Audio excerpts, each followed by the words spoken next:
Hi, and welcome to my video book review of The Life and Diary of David Brainerd by Jonathan Edwards.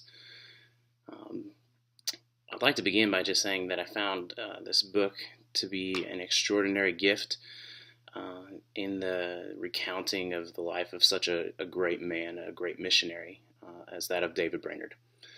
The kind of the background and the setting for the book is really uh, the the overall flow of Brainerd's life, as really what Jonathan Edwards did was to take Brainerd's personal diaries and to format them into a biography. So he uses his diaries at almost exclusive length, and then from time to time adds his own commentary to expound on some of Brainerd's thoughts or to help us get some insight into Brainerd's life, pulling in some information that Brainerd himself wouldn't know as he's writing, his personal journals in the first person.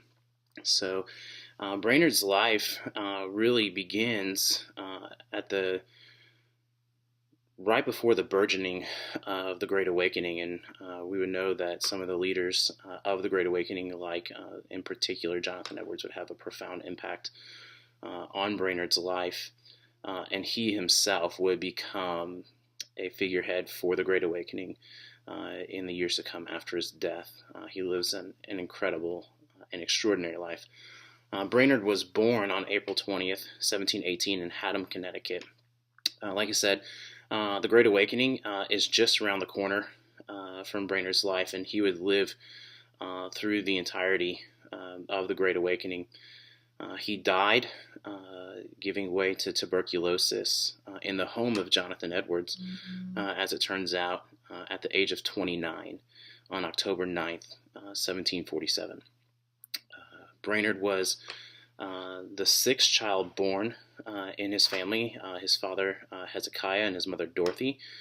They had several more children after him, and there were a total of 12 in the home.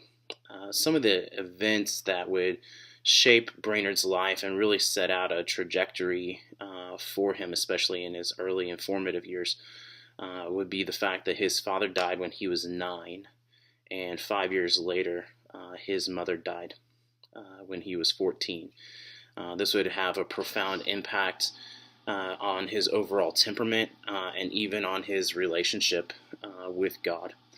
So we know through reading Brainerd's journals and Edwards' work that for most of the entirety of his life, David Brainerd struggled greatly with depression and darkness.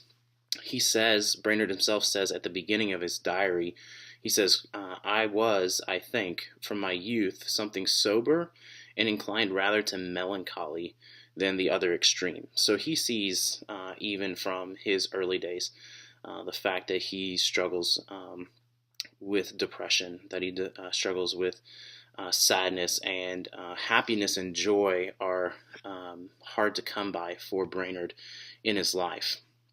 So at 20 years old, the year 1738, Brainerd made a commitment to God to enter the ministry. The interesting thing about this is that, according to his own witness and his own testimony, he still wasn't converted. So he had made this commitment to serve God, but by his own admission, didn't know God personally. That year, he read through the Bible 2 times, and he really began to see that all of his religious efforts were just that. They were his own efforts. He goes on to record in his journal that he had great fights with God within his soul. He had trouble with the doctrines of original sin. He had trouble with the strictness of God's divine law, and he was bothered by the doctrines of God's sovereignty. It was all of this struggling that led him to the conclusion that there was nothing that he could do in his own strength. There was nothing he could do to deliver himself to God. He says in his journal that he came to see that, quote, all my good frames were but self-righteousness, not bottomed on a desire for the glory of God. And there was no more goodness in my praying than there would be in my paddling with my hands in the water, because my prayers were not performed from any love or regard to God. I never once prayed for the glory of God. I never once intended his honor and glory. I had never once acted for God in all my devotions. I used to charge them with sin because of wanderings and vain thoughts, and not because I never had any regard in them to the glory of God. And so, end quote. And so he sees very clearly in himself um, a self-righteousness, and he struggled greatly with that. His conversion um, was a long time coming in his life because of these kinds of struggles. Right? He seemed to have an inward apprehension toward God, and it was that actually led to Brainerd's conversion. He was converted on July the 12th, 1739. He was 21 years old. And he says regarding that day, he says, quote, "As I was walking in a dark, thick grave, unspeakable glory seemed to open the view and apprehension of my soul. It was a new inward apprehension or view I had had of God, such as I had never had before, nor anything that I had the least remembrance of it, so that I stood still and wondered and admired. I had now no particular apprehension of any one person of the Trinity, either the Father, Son, or Holy Spirit, but it appeared to be divine glory and splendor that I beheld.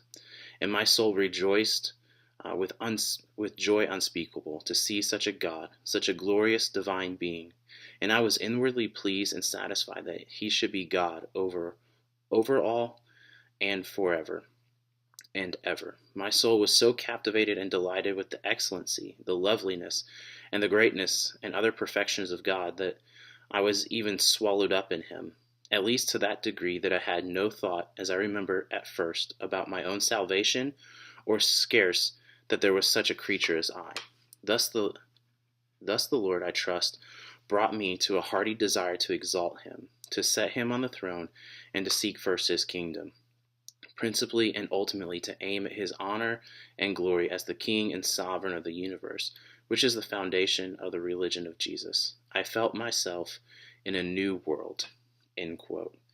And it's the strength of Brainerd's conversion experience that's rooted in such a deep and what he calls an unspeakable joy that I think is what carries him through the difficult days that were ahead of him, not only in his time at Yale, from which he was ultimately expelled, but more fully in his time ministering amongst the Delaware Indians. He suffered greatly from loneliness, depression, many times and many types of sickness, and it's this unshakable joy that Brainerd has that doesn't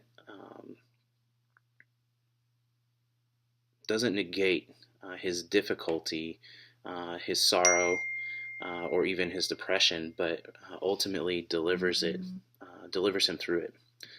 2 months after his conversion, he entered Yale to prepare for the ministry. It was a hard year for Brainerd, and during that time he got the measles and had to go home for several weeks. Later in his academic career, he was at the top of his class academically, but in early 1742, he was expelled during his third year at Yale. He was expelled because he was overheard to say to some of his peers and friends that one of the tutors, one Chauncey Whittlesey, Brainerd said, quote, "has no more grace than a chair," end quote. And then he wondered again to his friends that why the rector did not, quote, did not drop down dead, end quote, for finding students for their zeal for the Lord. And it's these remarks made in private to friends that got David Brainerd expelled from Yale. And we have to wonder at that point, if Brainerd doesn't get expelled from Yale, what would have become of his life and his ministry, because this acts as a catalyzing moment in his life, because up to this point in time, he had not considered becoming a missionary. He was going to be a pastor, um, and just settle down into a pastorate. But in the summer of 1742, after his expulsion, there was a group of ministers who are also part of the Great Awakening who licensed Brainerd to preach the gospel. Jonathan Dickinson was leading the Presbyterian movement in New Jersey, and he took an interest in David Brainerd, even tried to get him reinstated to Yale. That effort ultimately failed, and upon Dickinson's suggestion and sponsorship, Brainerd was commissioned as a missionary under the sponsorship of the Commissioners of the Society in Scotland for propagating Christian knowledge. Dickinson was one of the men who commissioned Brainerd, and on November 25th, 1742, Brainerd was examined for his fitness for the work and appointed as a missionary to the Indians. And this was a real turning point in Brainerd's life. He first preached to the Indians at the forks of the Delaware for 1 year. But on June 19th, 1745, he changed tribes. He went to New Jersey, and this was a place where God moved in such great ways. And over the course of a year there were some 130 persons in his growing congregation. So Brainerd stayed with those Indians until he was too sick to minister. And in November of 1746, he left to spend 4 months trying to recuperate from his illness. He went back to the home of Jonathan Dickinson. On March 20th, 1747, Brainerd made one last visit to his Indian friends and then rode to the house of Jonathan Edwards, arriving there May 28th, 1747.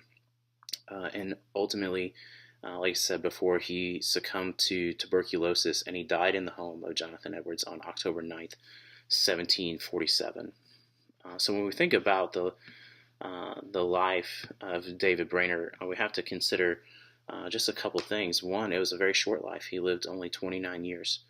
And of those 29 years, only 8 complete years of those he spent as a believer, and only 4 of those years he spent as a missionary, right? And so then the question that is begged there is, why are we still reading his diary, right? And why did he have such a profound impact? The men of the Great Awakening who said to have been tremendously impacted by David Brainerd includes the likes of Jonathan Edwards, John Wesley, Henry Martin, William Carey, Robert Morrison, Robert McShane, John Mills, Frederick Schwartz, David Livingston, and Andrew Murray, and then in later times as well, of course, Jim Elliot was profoundly impacted by David Brainerd. And so we have to think of his life as so powerful because of all the struggles that he had with illness, depression, losing not only his parents at a young age, but many of his siblings at a young age, his summary expulsion from Yale, and then his hard work amongst the Delaware Indians, and his really great sense of perseverance through that with a great sense of joy, right? And so Brainerd called this his passion for more holiness and more usefulness. He called it a kind of pleasing pain.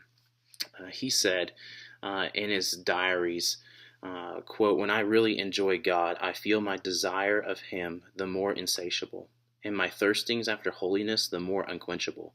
Oh, for holiness! Oh, for more of God in my soul! Oh, this pleasing pain! It makes my soul press after God. Oh, that I might not loiter on my heavenly journey." He had a profound impact in a short life and in a short ministry because of his unwavering commitment to make Jesus known, his unwavering commitment to pursue a rigorous type of holiness, and his unwavering commitment to embrace joy in his life. And for this reason, we're still reading the diary of David Brainerd. Thank you, and have a great day.